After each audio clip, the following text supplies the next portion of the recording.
Zinga ziya zirimberi. Vanonzi Dr. Steve. Ava ndi Stephen Peds. Stephen Peds homeboy wedu ari kubadura music, kwatura waya.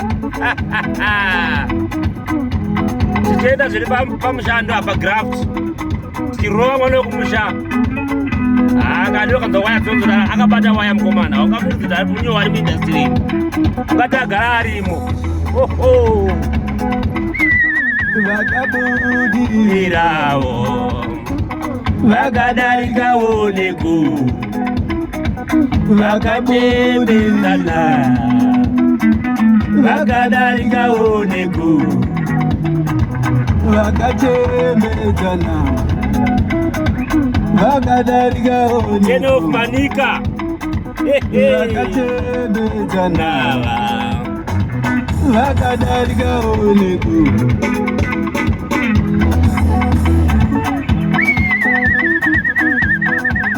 Fampa! Vakabudira vakadarikawo neku vakatembezanawo vakadarikawo neku vakatembezana. Aiwa, basa riri kushanda mwana wekumusha basa tiri kuridzwa tiri kurohwa tembezanawo vakadarikawo neku vakabudirira kei roundabout takupinda maniki kusina magetsi emabasa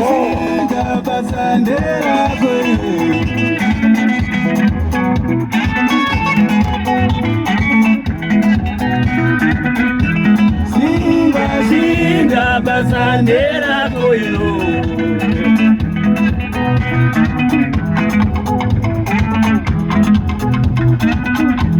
Shinga murumende wako uyo.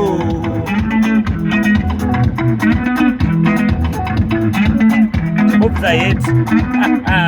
Shinga tashinga.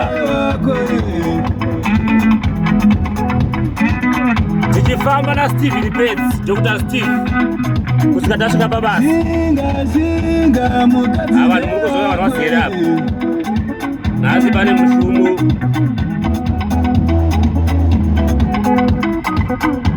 Shinga mukadzi ndewako iwe.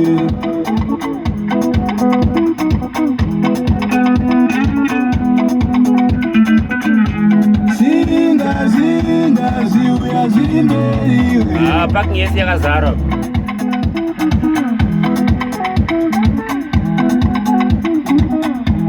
Shinga ziuya zviri mberi iwe.